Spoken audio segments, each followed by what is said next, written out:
Our conversation with the IUP head football coach Paul Tortorella, brought to you by Marcus and Mack, a law firm representing injured people. Coach, I got to tell you, you hear about Christmas time. That's what Jack was yesterday. It was like Christmas time for him when he was reading the list of names. Jack, talk with Coach here about who's coming to IUP. Well, Coach is going to tell us and break us down. Coach Tortorella with us. Hey, I'm glad you could come in, Coach. Yeah, appreciate it. No problem. Busy time. Well, exciting time. It ended around 3 o'clock yesterday. We still have one other guy that's got a sign today, but it was pretty much, there were no surprises. We really only had really one guy that we thought maybe we'd get a bad surprise, and he was going to sign somewhere else, but it didn't happen, which was good. Yeah. Okay. Do I know that the guy that might sign today is from Harrisburg? A D lineman? Well, there's actually two. There's the Harrisburg kid, and then there's a kid from Springfield, PA. Okay. Yeah. Let's take a look at you. Got 18 signees. You got 5 offense. You got 8 defense, and you got some specialty athlete type guys. Give me an overview of the guys that you recruited and why you like them. Well, the recruiting cycle is not just a one-year cycle. So you've got to start to replenish areas that you lose guys in. So, 3 of the areas we wanted to hit hard were offensive line, defensive end, and defensive back. And we got 3 offensive linemen, 4 DNs, and 5 DBs when you factor in the mid-year guys, because, now they're obviously here already, but they're new members that'll be obviously eligible in the fall. So in looking at that, we knew we had to get some young offensive linemen because we have 2 seniors that'll be starting next year. Defensive back will actually have 3 seniors that'll be starting next year. And that's most of our senior class because we only have 9 seniors next year. Mm-hmm. So you got to kind of be thinking a little bit ahead of time. And, we had 20 seniors this past season, so we had a lot of slots to fill. So I thought our coaches did a great job, the support staff and everybody on campus, really all the parents and prospects were really – they thought really that everybody was kind of on the same page. They weren't hearing a different message from anywhere, whether it was in our offices or on campus. Mm-hmm. Tell us about these offensive linemen that makes Coach Campy happy.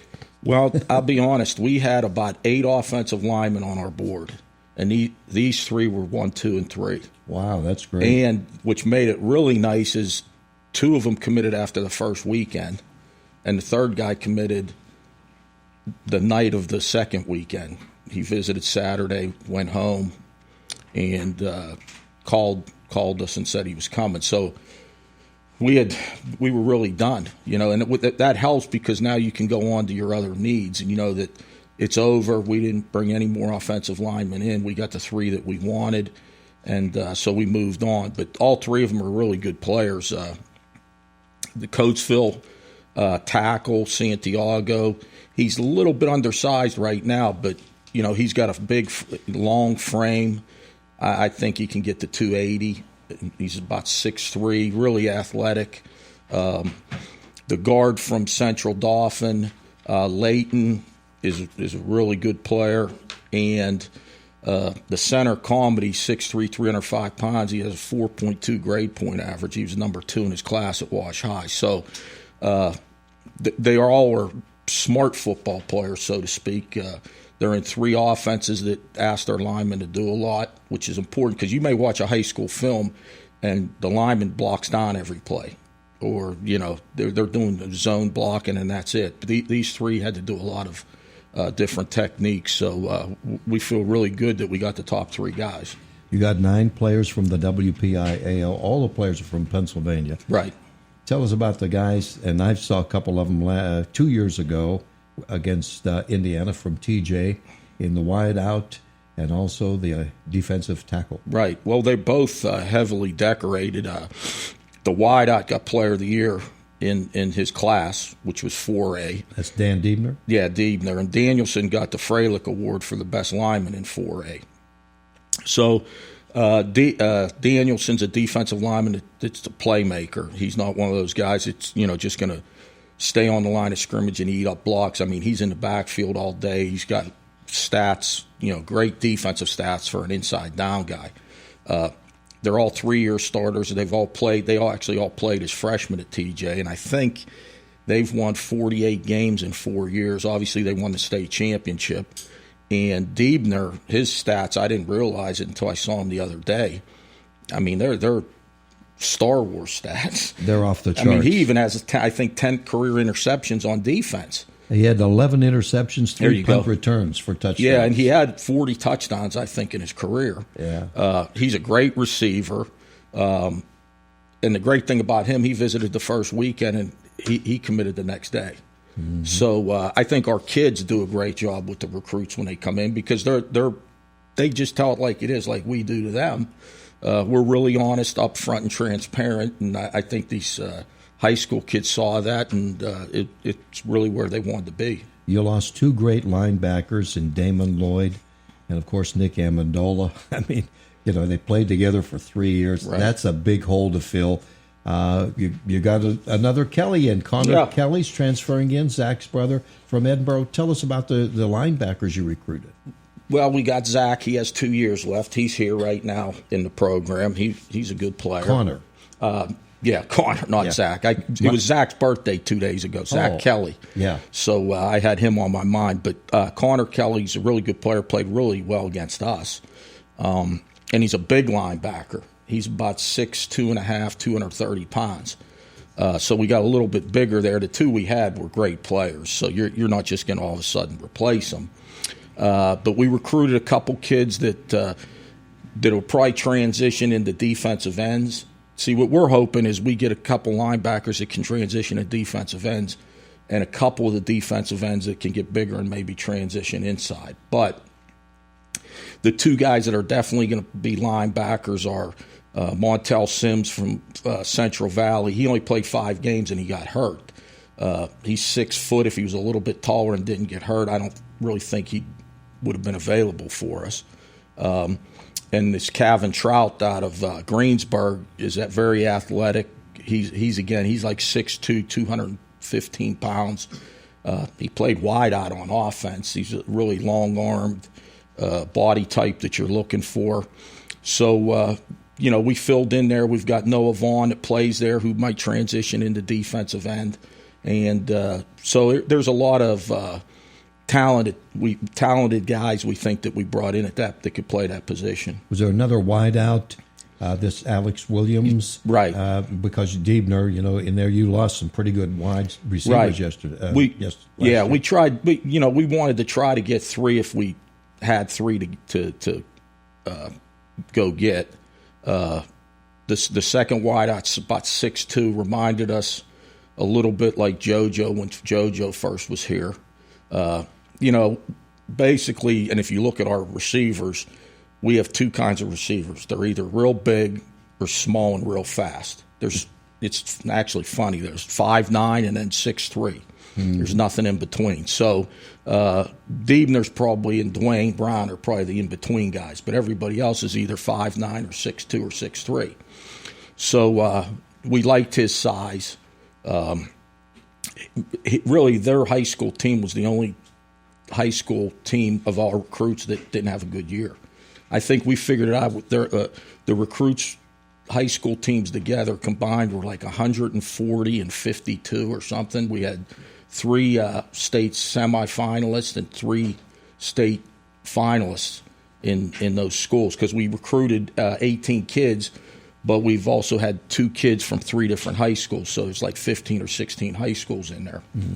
What's the latest on Irv Charles, the Penn State young man? That's just going to have to play itself out. He has to graduate from Penn State, which he's in the process of doing now. Once he graduates, he becomes a graduate transfer. He really can only go Division II because of his clock, and he's verbally committed to us. So now, if something would change, something could change. We don't think it will. So, we're obviously heavily in contact with him still, actually recruiting him. Mm-hmm. Like he was a high school kid, but he only has 1 year. Yeah, I think he enjoyed himself while he was Absolutely. here. I know he did, yeah. Quarterback, I didn't mention anything there because Quentin Maxwell was a real find last year. Tell us about Alex Raymart, the transfer from Akron, who hailed from the state of Texas, his situation, and why you liked him. Well, he had actually contacted us. I think he saw what Quentin had done. And so when we looked at him, I'll be honest, we looked at his high school film from Texas. They played in the 5A state championship. His top receiver was C.D. Lamb at Oklahoma, who's probably going to be one of the top 10 picks in the draft. His other receiver is at Texas A&M right now. And there were a lot of really fast, good football players on the field in those films. And it's as good a high school film as you're going to watch.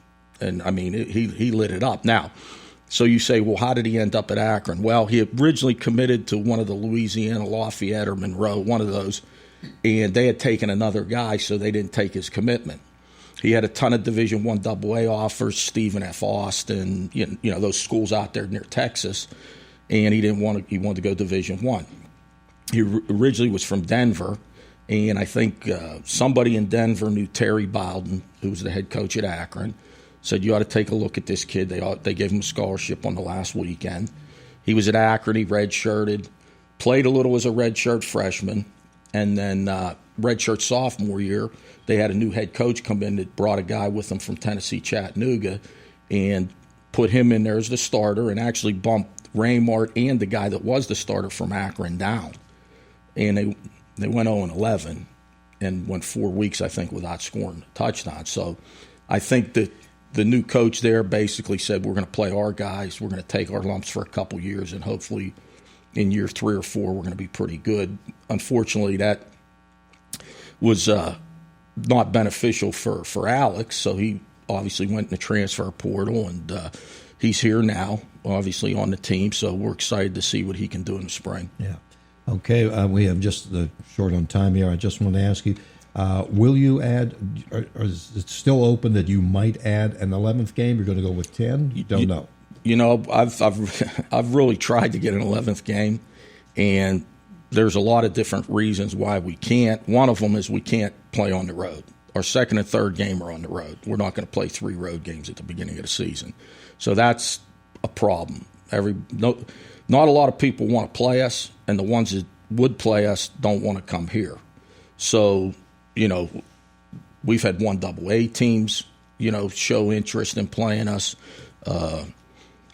And there was 2 teams that we were involved with that we were trying to get a game with. They actually hooked up and they're playing each other. And wherever they're playing at the first year, that team's going to drive 4 hours, drive right past IUP, and go another 4 hours to where they have to go. I think I know where they're headed. I would have thought that it would have been a lot easier for either one of them to play us, but they hooked up, and now for the next 2 years, they're going to play, and they've got 8.5, 9-hour bus trips. So, that's where it's at. Tord, we could go on forever, and we will when we're not on the air. Right.